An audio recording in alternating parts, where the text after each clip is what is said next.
આવતીકાલે યોજાનાર બરોડા બાર એસોસિએશનની ચૂંટણીને લઈને આજ રોજ પ્રચારના અંતિમ દિવસે ઉમેદવારોએ પોતાની પૂરી તાકાત લગાવી હતી. હસમુખ ભટ્ટ કોઈ પણ મોટા કાફલા વગર રૂબરૂ દરેક વકીલ મિત્રની ચેમ્બર સુધી પહોંચી રહ્યા છે. પ્રચાર દરમિયાન તેઓ વકીલોની બેઠક વ્યવસ્થા, પાર્કિંગ અને વકીલ મંડળના આધુનિકીકરણ જેવા મુદ્દાઓ પર ભાર મૂકી રહ્યા છે. સિનિયરથી લઈને જુનિયર વકીલો સાથે સીધો સંવાદ સાધી તેઓ પરિવર્તનનો વિશ્વાસ અપાવી રહ્યા છે. હસમુખ ભટ્ટ અને તેમની ટીમ નવી કાર્યશૈલી અને વકીલોના પડતર પ્રશ્નોના ઉકેલના દાવા સાથે મેદાનમાં છે. ત્યારે આવતીકાલે સવારથી જ સીસીટીવીથી સજ્જ કોરિડોરમાં મતદાન પ્રક્રિયા શરૂ થશે. હજારો વકીલો પોતાના મતાધિકારનો ઉપયોગ કરશે અને સાંજ સુધીમાં તો સ્પષ્ટ થશે કે વડોદરાના વકીલ મિત્રોએ કોના ઉપર પસંદગીનો કળશ ઢોળ્યો છે. કોણ બનશે બરોડા બારના બોસ? પરિવર્તનની લહેર કે પુનરાવર્તનનો ટ્રેન્ડ? જે આવતીકાલે ફેંસલો થશે.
વડોદરા વકીલ મંડળની 25-26ની ચૂંટણીનું કાઉન્ટડાઉન શરૂ થઈ ગયું છે. આજે પ્રચારનો છેલ્લો દિવસ છે.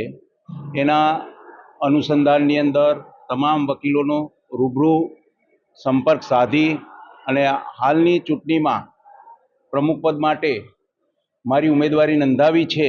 મારો ક્રમાંક નંબર 1 છે. તેને મત આપવા માટે તમામ વકીલ મિત્રોને અપીલ કરી રહ્યા છે.